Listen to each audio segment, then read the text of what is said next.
My name is Kent Bai, and I do the Voices of VR podcast. And so for the last 4 years, I've done about 900 interviews with people in the VR industry, really looking at the components of what makes this medium such a transformative medium and why it's so compelling for me, trying to cover what is the essence of this medium that we're creating here. So on today's talk, I'm going to be talking about the philosophical foundations of experiential design. After talking to enough people, I'm trying to figure out what are the frameworks that we can use in order to design experiences. And so I'll be walking through a little bit of a history, but also this dialectic that's been evolving between both Aristotle and Plato. So I think everybody that's involved in virtual reality sees that this is a new computing platform. And I think that it has so many different implications when it comes to the way that we are able to capture our own experiences and share them, but that this may actually catalyze new paradigms at all dimensions of science, as well as trying to blend phenomenology and direct experience with empiricism. And I think that is a challenge that we haven't quite figured out how to balance objectivity and subjectivity. And so I'd like to say that computing technologies are kind of like the printing press of this era. Whereas the printing press was able to capture information and knowledge in a new way, computing technologies are able to capture the human experience in a new way. And so if we take a look at some of these computing technologies that do that, we have the computer, we have video games, we have the internet, we have mobile computing, we have cell phone technologies, as well as like virtual and augmented reality technologies. So the more that I've been looking into virtual reality, this question comes up, well, what is reality? You go into a virtual reality experience and you feel like that it's real, and so it makes you question, like, at what level is base reality? What is the essence of either an experience or what is concrete reality? So there's many different maps and models to be able to look at and describe different dimensions of reality. And I think that the thing that I realized is that reality is a multidimensional thing, and that for us to even like start to wrap our head around it, we have to compress it in different ways. And I think in that compression, we have this loss of information, which means that the map is not the territory. So anytime that we make a map about reality, we're trying to make what's essentially a decision-making framework for us to be able to make a choice, but yet there's not going to be a perfect map that describes all of reality. So I think that's the thing to keep in mind, is that you almost have to piece together all these different various maps, and it just kind of depends on what decisions you're trying to make to decide what map you're using. And so one thing that I found really useful is Ken Wilber's integral framework, because I think that the way that he separates the exterior from the interior and the individual from the collective, you have this individual interior, which is your psychological aspects of being, and then you have your exterior aspects of that, which is everything that can be measured by empirical science, but then there's the collective aspects of that. So then there's the how things operate at large scales, and so structures and the economy and cosmology, and then there's collective aspects of the interior experience, which is the more cultural aspects of what are the taboos or the norms or the symbols that we use as a culture to be able to understand our reality. And so in this talk, I'm going to be exploring a little bit more of the more esoteric elucidations of virtual reality. And so there are these various different traditions that look at the inner noetic phenomenological experience, and those tend to come from the esoteric traditions. And so what's interesting, though, is a lot of those esoteric traditions kind of come from the history and the evolution of Western thought. So if you look at a book by Richard Tarnas, it's called The Passion of the Western Mind, and what he was able to do in this book was essentially recount the last 2,500 years of the evolution of Western thought through what is essentially this dialectic between Plato and Aristotle, and I'll be kind of unpacking what I mean by that. But thought evolves by having a thesis and an antithesis and a synthesis, and so there's this evolutionary process that happens when you have a polarity point. You have, this is what it is now, and then you have the opposition to that point, and then you have to figure out how to reconcile those polarity points. And then in that reconciliation of those polarity points, you have a synthesis that then becomes a new thesis.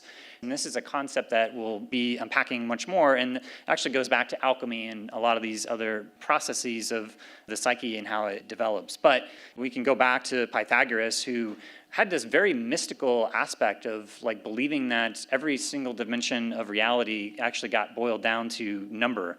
And so he saw that number just on its own is like mathematics, and then when you add numbers in space, you have geometry, and then when you add numbers in time, you have music, and then you have numbers in space and time, which is astronomy. And so Pythagoras actually discovered that there was this fundamental mathematical component to music.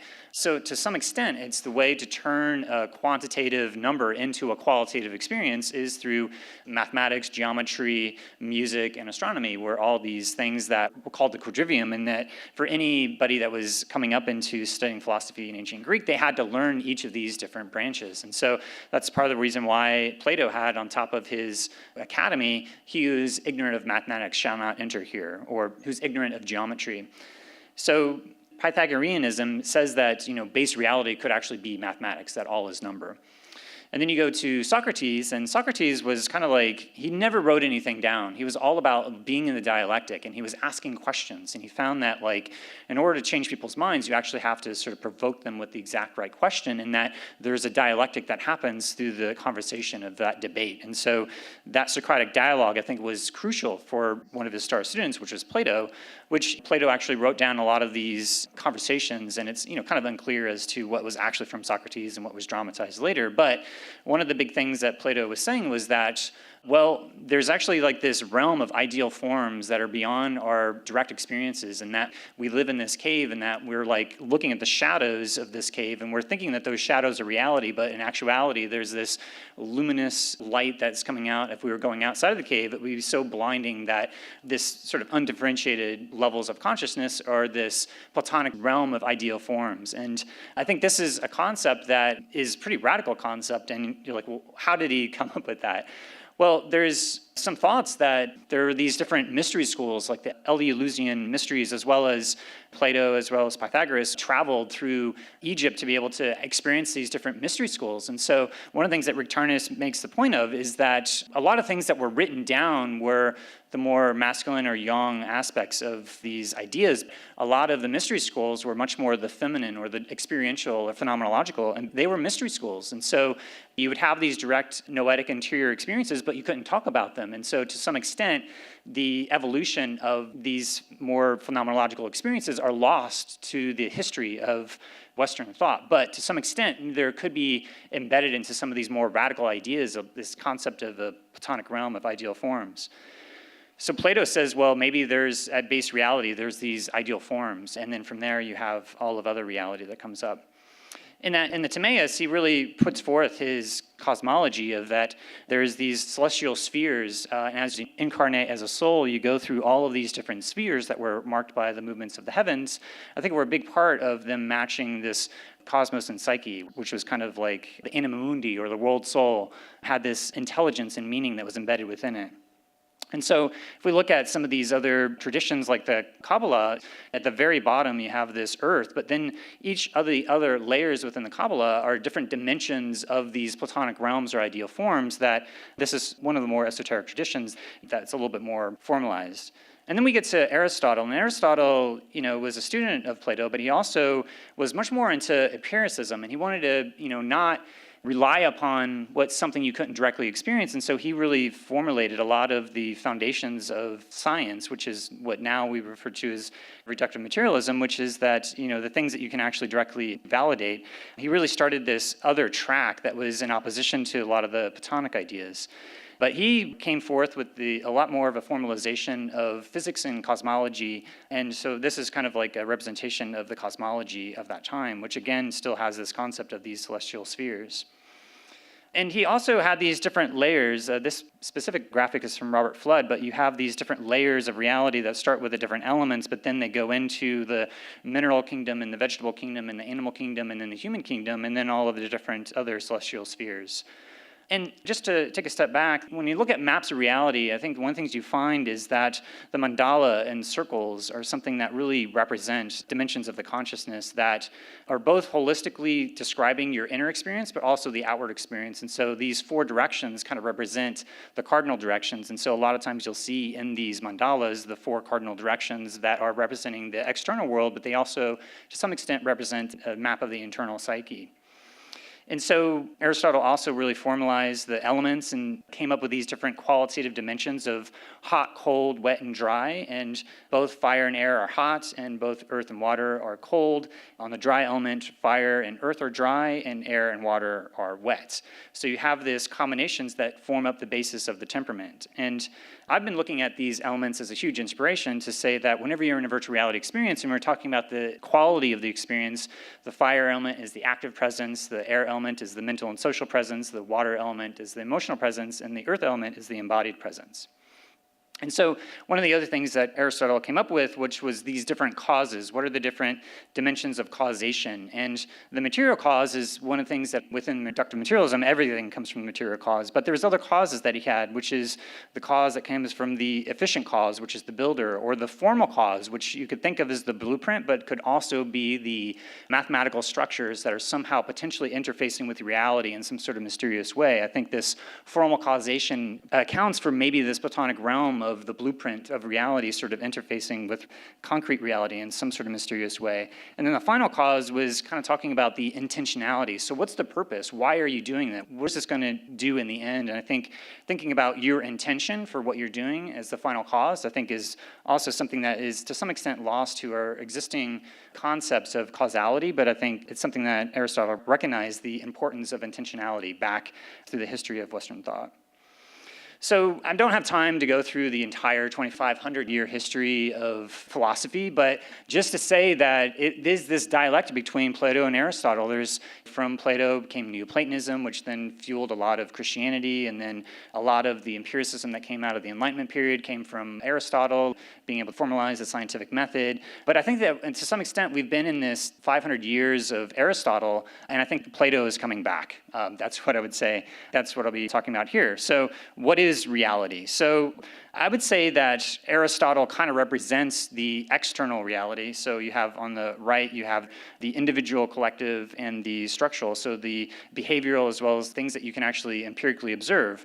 The things that you can't empirically observe, that's the more psychological. And when it came to Descartes sort of separated this with these mind-body dualism. So on the left, you have the mind, and on the right, you have concrete reality. So to some extent, I think Aristotle is over the domain of empirical science, can say, and everything that is more inner noetic phenomenological. I think Plato has a lot of interesting insights.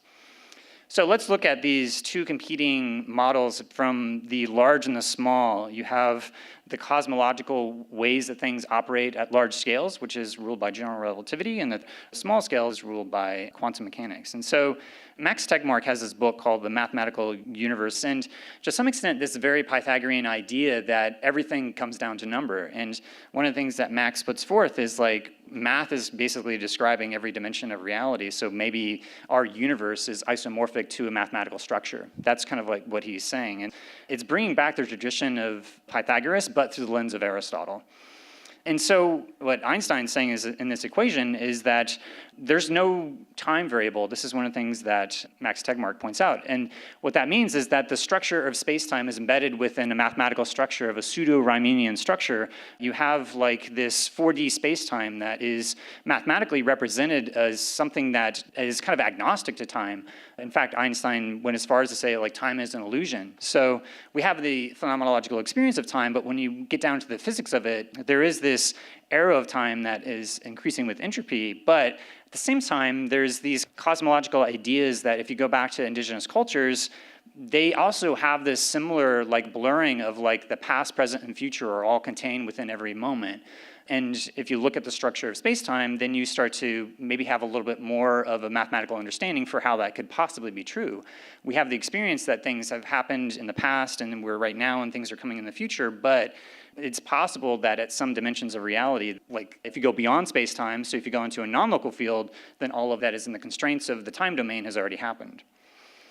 So if you look at something like quantum mechanics, you start to get into a little bit of like these time paradoxes and really what is time. And the Schrodinger equation as well as the quantum mechanics is really describing how things operate at the small scales. And there's all these crazy paradoxes of complementary nature of wave and particle where it's actually both at the same time, both a wave and a particle. It just kind of depends on how you're observing it. But I think if you look at, as a metaphor, drops dropping into water, you have this concept of how things could be a particle, but at the same time potentially be a part of a larger whole that you may not be able to see how things are kind of embedded. And I think that quantum entanglement is to some extent the aspects of the interconnected nature of all of reality, but there's also these waves of potential where there's this indeterminacy where at some point there's all of these possibilities that are out there in the future, but at some point a decision is made and that potentially collapses the quantum wave function into concrete reality.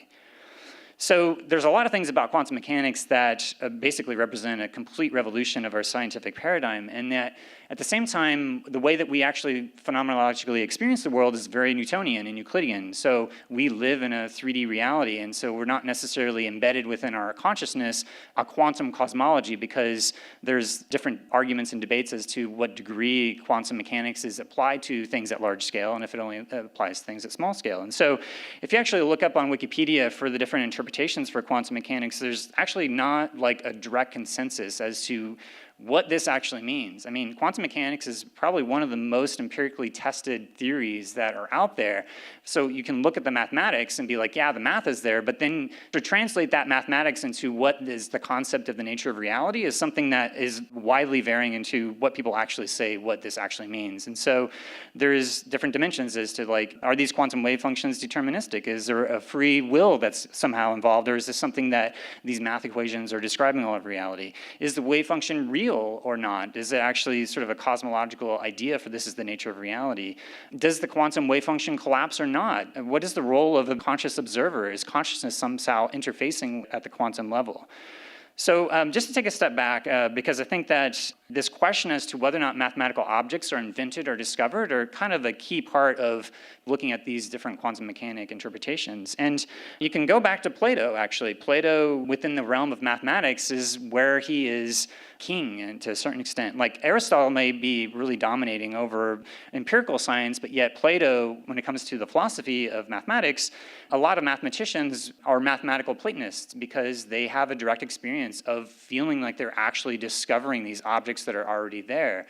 They don't feel like they're coming from their minds because they're using an axiomatic method where they're coming up with these different rules, and then they're finding all these amazing sort of elegant aspects of mathematics that then somehow describe the nature of reality. And that is such a paradox, to use something that is coming from these simple rules, but then how is that actually related to reality? And I think this is one of the big open questions within mathematics. And Mark Beleaguer wrote this book called Platonism and Anti-Platonism in Mathematics, and what he was basically arguing is like, hey, actually, either one of these philosophies are completely valid because they both work and we don't really know.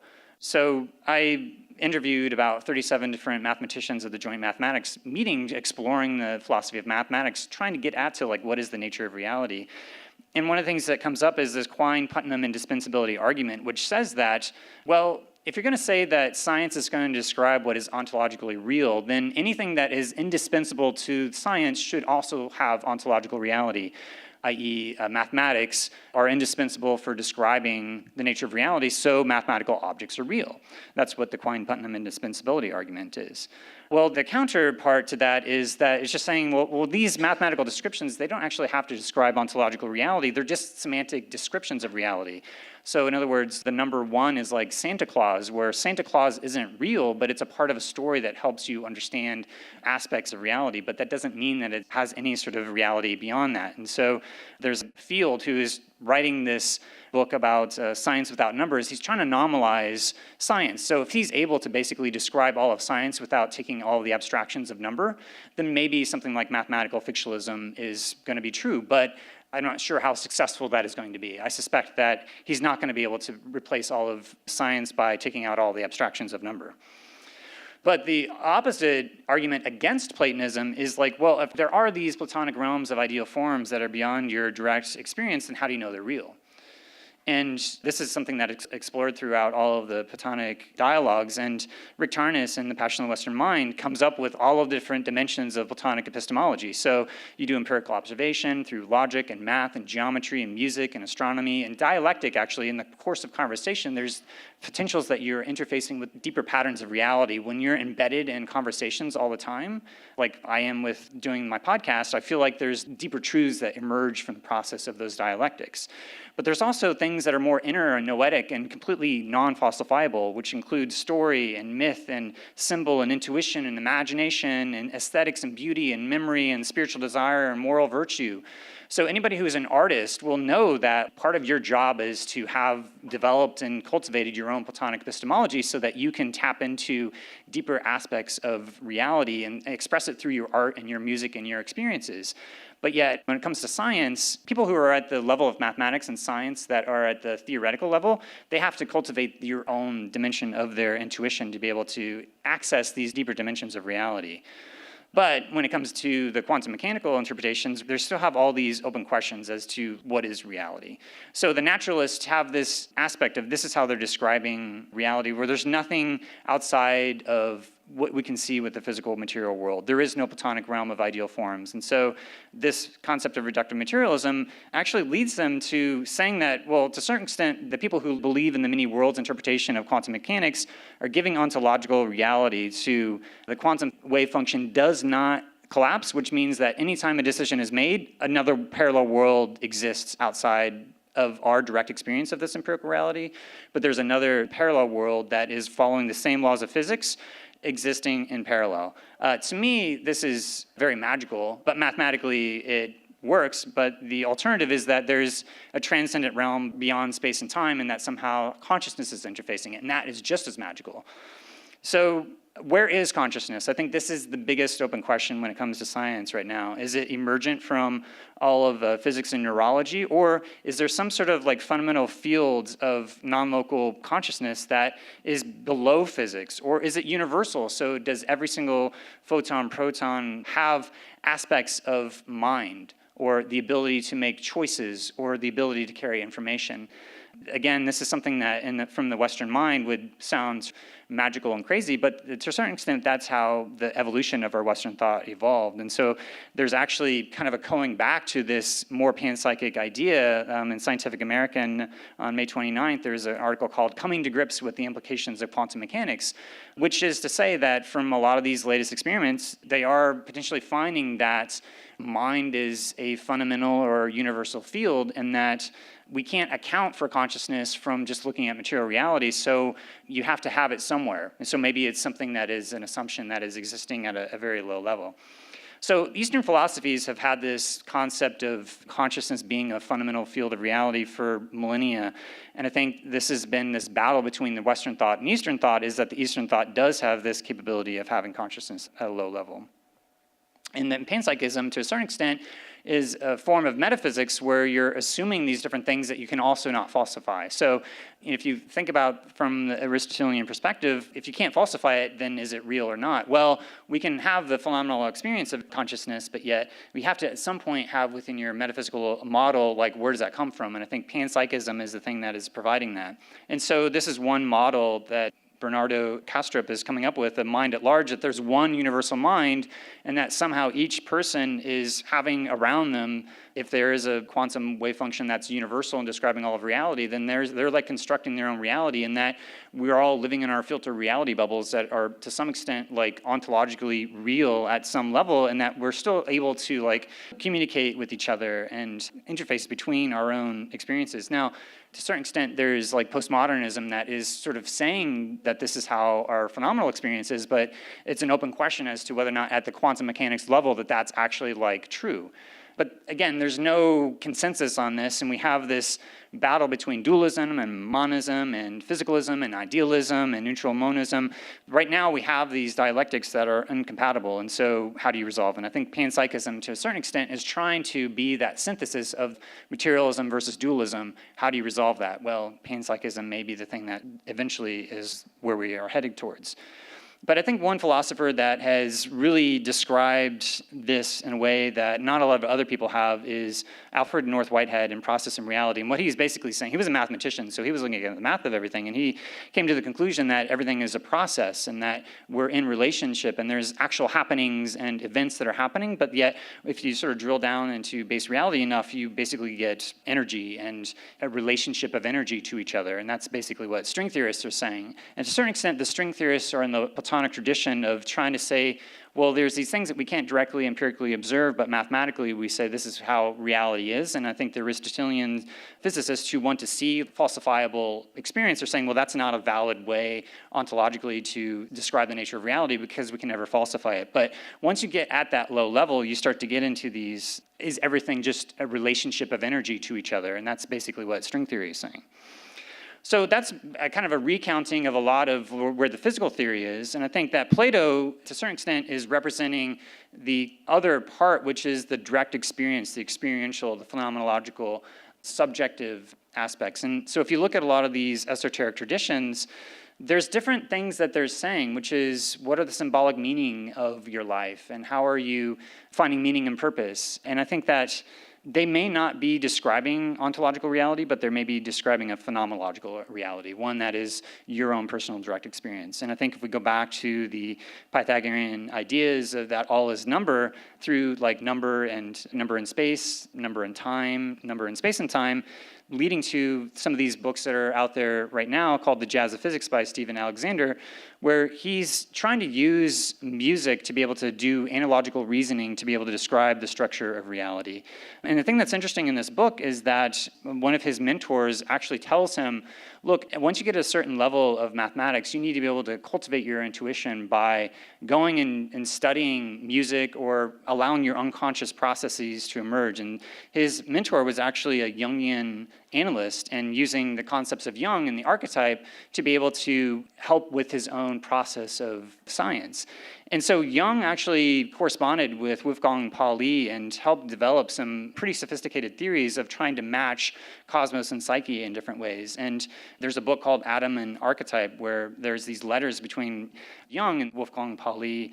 Jung actually helped Pauli interpret his dreams, and Pauli actually discovered the neutrino based upon taking dreams that were interpreted in that. He was taking those ideas from this realm of the dreamland and being able to actually prove them out into empirical reality.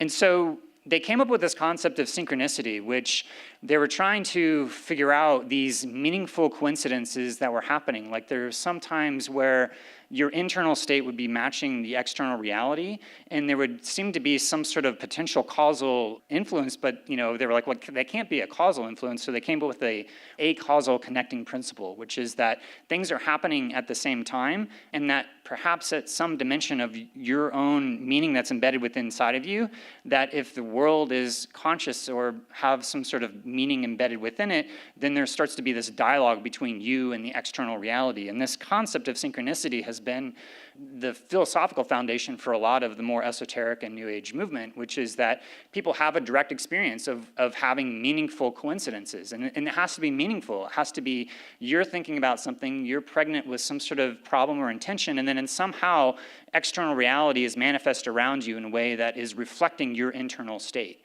And when you have that internal state reflected to external state, you have this moment of synchronicity. And this is what Pauli and Jung were trying to figure out. And a big part of why Jung was looking at this was that he was trying to figure out these causal mechanisms of these experiences because he was trying to figure out the different dimensions of the unconscious and how these unconscious was driving different dimensions of Europeans who were going through the aftermath of all these world wars. And he was trying to get to the deeper aspects of the psyche. And so to a certain extent, reductive materialism would look at synchronicity and say, yeah, that's crazy. If everything is material reality, there's no causal mechanism that could have any sort of interface at that level. But I would say to a certain extent, there is a formal causation that's still within Aristotle that says, well, what about mathematical objects that are in a Platonic realm of ideal forms? Is there somehow that those would be interfacing with reality? Or it's kind of an open question, I think. But there's a book by Richard Tarnas called Cosmos and Psyche, where he's really looking at different dimensions of the cycles of history. And in the Archive Journal, which is a journal that came up after this was published, he was describing different dimensions of causality that I think are much more in line with Alfred North Whitehead's process philosophy, which is that the nature of reality is multidimensional, multivalent, indeterminate, contextual, participatory, creative, dynamic, pervasive, non-local, holographic, recursive, multi-relational, multimodal, causal, bidirectionally causal, complexly causal, and holistically causal. Now, when you look at reductive materialism, there's a lot of things that this is going directly against. And so it's a lot more of a Platonic idea. And so the question is, well, how do you balance this Platonic and Aristotelian reality that we're in right now? The other aspect of the problems with archetypal cosmology is that there's aspects that can be unconstrained. And I think the worst aspects of New Age thinking is that it leads to unconstrained thought. You want to have a logical system that has consistency, and that from that consistency, you're able to then come up with complete descriptions of reality. And this is what Gödel proved, is that you can either have one or the other, completeness or consistency in any sort of mathematical structure. Well, the problems with trying to mathematically model human beings is that human beings are not consistent. We're paradoxical, and we're constantly sort of going against what we say we want in our behaviors. But also, there's incomplete information and contradictions when it comes to contextual information and body language, and for somehow human beings has the ability to reduce all the paradoxes and for us to come to some sort of decision. And that to some extent is the archetypal cosmology, is that there's these wave of potentials and that somehow you have to reduce that into some sort of coherent story. And I think paraconsistent logic is starting to have a mathematical framework that is going to be able to describe how you actually do that mathematically, is to be able to have ability to have some ambiguity. Through that ambiguity, it allows you to be a lot more sophisticated and be able to describe different archetypal dimensions of reality. So Jung was highly influenced by Eastern thought from Chinese philosophy. The Secret of the Golden Flower and the I Ching were huge aspects. And the I Ching is something that is a divinatory system that is from this Eastern philosophy, and it is talking about this quality of the moment of time. So the Greeks had two words for time. They had Kairos time and Chronos time. And this Kairos time is this quality of that moment. And in the I Ching, they're basically much more in the line of process philosophy, where there's different events that are happening and that they are connected to each other. And so how do you tune into each of these different events? And what you do is you cast the I Ching. And so there's this stochastic process of you holding in your mind some sort of like intentionality, and somehow that intentionality is then going to interface with this flipping of the coin enough times for you to get a hexagram that is describing your internal state. And so, again, this sort of idea that you could have this interface in this way is something that the West has had a hard time with. And Jung, this actually catalyzed a lot of his deeper thoughts about synchronicity and trying to figure out new philosophical frameworks to be able to describe how could this possibly be true. And so you have the yin and the yang, where it's really describing different dimensions of, using natural philosophy to say that there's a balance between the lightness and the darkness of the course of a day. This Chinese philosophy is describing how over the course of the year, there's equal amounts of lightness and darkness. And the yang is representing your outward energy, and the yin is representing the inward energy. So you have these polarity points, and I think this is a key point when it comes to alchemy, is that alchemy is all about integrating these different aspects of polarities. And so the yin represents the shade and the moon, receptive, night, cold, intuitive, winter, and yang is the sunny side, the active, day, hot, logical, and summer. And so for me, I've been using a lot of these yin and yang as metaphors to describe energy that's going outward and coming inward. And so Jung was very interested in exploring all these occult traditions, talking about alchemy and symbols, to try to see how these symbols related to dimensions of his inner psyche. And there's actually been a lot of scholarship recently of looking at the influence of these different esoteric traditions like astrology and the development of Jung's thoughts. And so there's a book called Jung on Astrology and Jung's Studies in Astrology, where he was really looking at astrology as this system to be able to both help describe the different states of his patients, but also philosophically, he was like, how could these possibly be true? And so one of the things that Jung was doing was going back to the ancients and going to the history and evolution of a lot of these different traditions and trying to find the philosophical foundations. And a lot of those foundations come from Neoplatonism. And so he was trying to come up with this map of the psyche where you have this dimensions of your unconscious self and your shadow. And so from that, I think a lot of these esoteric traditions were informing him. And actually the Secret of the Golden Flower was a text that helped validate this idea of the collective unconscious was something that was not something that he came up on his own, but it actually had a historical precedence both from Chinese philosophy but also in alchemy. So a lot of those different aspects of intuition, thinking, feeling, sensing, those got sort of embedded into different dimensions of his philosophies, and that had a lot of origin points from these esoteric traditions. So I'm going to go through quickly here just an experiential design framework for AR and VR. When I ask people what is the ultimate potential of VR, one of their answers tend to land into one of the domains of human experience, whether that's home and family, entertainment, medicine, partners, death, travel, education, higher education, career, friends and family, identity, virtual goods, early education. So all of these different dimensions are some ways looking at how there's symbolic representations around space. You're really talking about the context of the experience when you look at these different things. And there's different traditions, whether it's from the I Ching and from the Native Americans. They have different cardinal directions of different symbolic meanings. They have different meaning for different space and time. And so the next question is, like, what do you want to experience in VR? When I ask people that question, that usually comes down to the quality of an experience. And the quality has to do with active presence, mental and social presence, emotional presence, and embodied presence. And I can go back to the fire, air, water, and earth to be able to describe these dimensions. And if you look at how that actually manifests, the sort of fire element is the video games of active expression of agency. The air element is both the mental and social presence with computers and the internet technology and cell phone, and the emotional presence is film. And with virtual reality, you're putting your body into the experience for the first time. And so you have these different orderings of the different elements of earth, water, fire, and air. And then if you look at the cone of the experience, at the very top, you have different dimensions of abstraction, and that's your thinking. And then as you go down, you're able to express agency and be able to go to a field trip and be able to make choices as to where you're going. And at some point, you have these dramatized experiences where they're really starting to tap into the emotions. And then finally, you have the earth element, being able to have the full range of sensory experience. And that is what really helps you learn the most.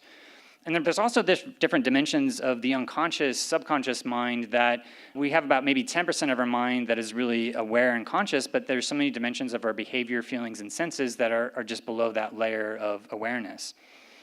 And I think embodied cognition is showing this out, that we don't just think with our mind, we think with our entire body, and that when we're able to be in the context of an experience, but also take these physical actions, we're able to actually have more of a sensory experience to remember things more. There's the content of an experience, which is, I guess you can go to like the hero's journey. And from that hero's journey, then you have this process of going out and being able to take action. And then you have this 3 phases of, you have this beginning, you're going out, you're crossing the threshold, you have some sort of ordeal, you have a transformation, then you come back. And I think as we move forward, we're going to be seeing different ways in which we're trying to balance on the spectrum of authored narrative and generative narrative, where you have this full range of fully traditional stories and interactive stories and multiple ending stories and branching path stories and open-ended stories and fully player-driven stories. And so you have the traditional 3-act structure. This is at the one end of the authored narrative. And then as you move towards a generative narrative, you have more and more agency that's being introduced. So you have the ability to make small choices, like a branching path narrative, and then like a choose your own adventure, and then an open sandbox that becomes more of like a video game. And then at some point, you have this ability to be able to add the drama manager into those different choices so that you still have those narrative components, but that at the far extreme, you're basically designing a realm of potential and possibilities within your experience so that you're creating a probability space that allows people to go have their own experience. And so at that point, you're trying to actually design personalities in context. But there is this balance between yin and yang where a lot of the existing storytelling has been very yang. And so an open question is, what is the yin archetypal experience? What does it mean to be able to be connected to your body, to your emotions, but also see how things are interconnected? And maybe that has a new storytelling paradigm that we're still trying to develop to a certain extent.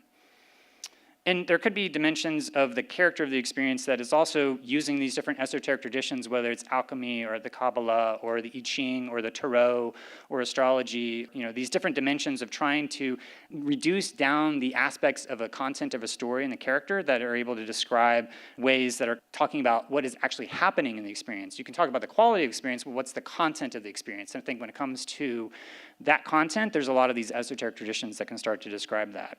So you can look at what are the personality dynamics. You can look at the Galen temperaments to look at, as you're designing these AI characters, what kind of temperament does it have? How does it interact with people? And I think these temperamental theories have a lot to add there. And then finally, how do these characters change over time? And so you have cycles upon cycles, so many different overlapping cycles. So one metaphor that you could look is like the synodic cycles, like this is Venus relative to the Earth. And so this is a way of saying how this is a cycle that is changing over time is going to be embedded into space. And so to some extent, you could look at the synodic cycles between these different planets to say how these are different scales of cycles that are overlapping with each other. And is this sort of a visual metaphor that you can start to use to then say, well, if you're going to have a nonlinear interactive drama, which is basically like human life, and that as these virtual experiences are becoming more and more like this human life, then how do you create a drama or narrative that is so rich as for you to be embedded within it for a really long time? And so this concept of these overlapping cycles at different scales, I think is going to be an important metaphor for how we design our interactive experiences of the future. So that was a quick trip through all of Western thought and how Aristotle kind of describes concrete empirical reality, but that a lot of ways the Platonic tradition represents the phenomenological, interior, noetic, spiritual, mathematical, but also story and myth, and how you can use science to be able to describe different dimensions of the quantity of life, but the quality of an experience, I think, is something that we're still trying to figure out how to capture. And to a certain extent, being able to empirically create virtual reality experiences is that ability for you to be able to make that translation. And so what I would advocate for in the Esoteric Elucidations of VR is that there's a lot of these spiritual and esoteric traditions that have a lot of insight in terms of creating mental maps and models for what that might look like. And there's a lot of design inspiration for how you can actually take something that is fundamentally qualitative and be able to reduce it down into a map that you can actually make as a design framework, these functional decisions that you can actually create some of these experiences. Because I think that is one of the big open questions is, well, what is the nature of consciousness? It could actually be that through the process of creating these VR experiences using some of these more esoteric frameworks, we're able to kind of empirically test and stress test these different dimensions of the context of an experience, the quality of an experience, the content of an experience, how that experience changes over time, and how that experience is in relationship to the context of other objects in that experience, and how those are related to each other. And so I think these traditions give a lot of rich insight for us to be able to move forward into the experiential age. So with that, I just wanted to thank you for listening and coming out this morning. And yeah, I think everybody that's in this room is going to be in the process of creating those experiences that are going to be able to really push forward what is possible. And I think that this represents a paradigm shift that is coming. These new paradigms that are coming within the technology, but they're being reflected archetypally within what's happening at the level of quantum mechanics. And these open questions as what is the fundamental nature of reality? And I think that if consciousness does collapse a quantum wave function, that allows for this ability for us to use virtuality experiences to mediate consciousness. So, thank you.